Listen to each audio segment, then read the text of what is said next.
الليرة سوري چاوب مثلا جزيرة دست بيك معريما جزيرة روج آوای كرساني هر جارك و از بيجم جزيرة روج آوای كرساني جبوكم بزن بن لكرساني دو جزيرة هنا جزيرة كالباكوري كرساني جزيرة بوطانجي راد بيجم جزيرة كالجمع لروج آوای كرساني دو لهريما جزيرة هر دولار كأمريكي ب6000 ليرة سوري بو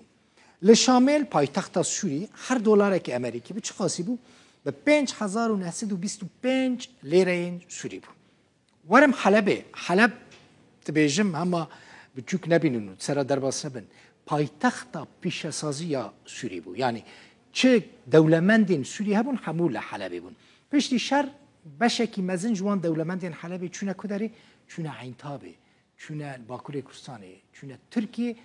کاپیتال خو رسمال خو ملک مال خو فابریکه خو همو بر نوی داره ل حلب هر دلار که امریکی دو یعنی هفته ماه به 5925 لیره سوری بو ل ادلب بیجی او جی پاریزگاه که گرینگ یا سوریه کد بند دستی چکدارین جبهه النصره دایا جبهه النصره جی عالی نتوین یک بوی و وکر ریکسنه که تروریست ناس کردن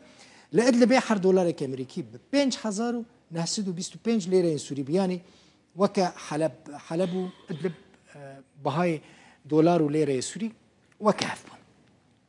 لآلية كدن ليره سوري نجي جرا من قط يعني استقرار تدا تنيا لآلية كي هم ليره سوري نزاني سبيوي تشابه لآلية دنجي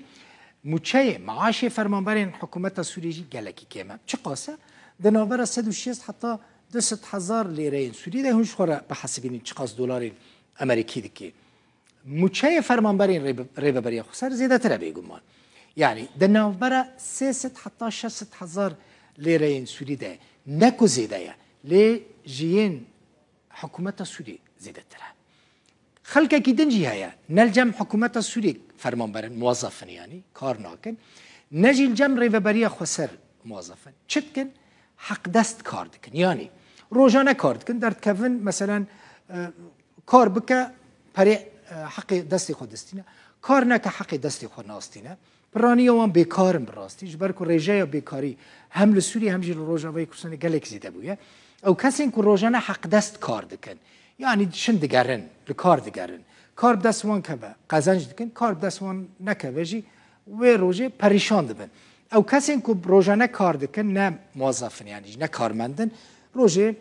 اگر کار دیتن نزدیک 100,000 لیره سوری قزنج دکن حساب کن اگر هر دلار که امریکی به 6,000 لیره سوری به روزه چقاس پر قزنج دکن تشتی که قزنج نکن جنزیک 11 سال و 10 ماه وایه بهای لیره سوری او قاسی به قیمت به نمونه مثلا ناوراست یعنی متوسط بحسبینن سال 2015 هر دلار که امریکی در دوره 335 لیره سوری بود 2016 هر دلار که امریکی بنیرن لیره سوری هر کدی چه به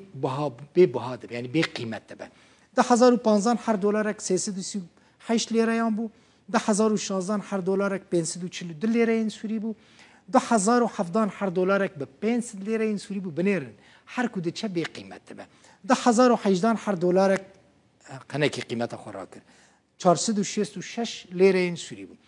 2019 دلار بود به 605 لیره سوری هدی بلند به 2020 دلار به 2320 لیره سوری بود 2021 هر دلار بود به 3510 لیره سوری بار یعنی 2022 هر دلار که امریکی به چه قاسی بود 4500 لیره سوری 2022 لی ای سال هر دلار که امریکی نزدیک 7000 لیره سوری بود امهی نزانن و که سبه قدر لیره سوری برانبری پرین بیانی به تایبتی دلار یا یورو به چه قاسی